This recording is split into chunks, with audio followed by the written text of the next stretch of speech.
अपने नाज़रीन को आगाह करें कि डॉन न्यूज़ की CDA के अफसरान को ईद से कबल 4 तनख्वाहें देने की खबर पर एक्शन लिया गया है। CDA ने अफसरान से इजाफी तनख्वाहों की रिकवरी का हुक्मनामा जारी कर दिया है।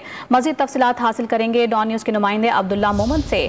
अब्दुल्ला, बताएगा किन अफसरान को ये तनख्वाहें अदा की गई थी और क्या किसी के खिलाफ कोई कार्रवाई भी अमल में लाई गई है? जी बिल्कुल, जो प्लाट ऑप्शन कमेटी के अफसरान थे उनको 4 इजाफी तनख्वाहें जो है वो अदा की गई थी, जिस पर डॉन न्यूज़ ने खबर की थी।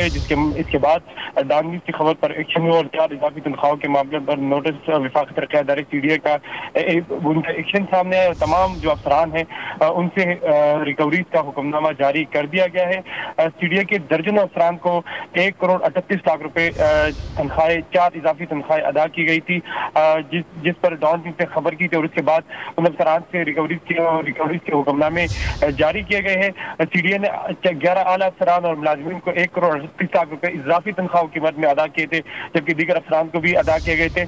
हमने इस हवाले से CDA से रब्ता किया और उनके तर्जुमान के मौक़िफ़ जानने की कोशिश की कि क्या इन अफसरान से सिर्फ रिकवरी की गई है या जिन अफसरान से गफलत हुई है उनके खिलाफ एक्शन भी लिया जाएगा, लेकिन उन्होंने कोई जवाब नहीं दिया। जी ठीक है अब्दुल्ला मोहम्मद, आप तफसीली तौर पर इस हवाले से आगाह कर रहे थे, शुक्रिया आपका।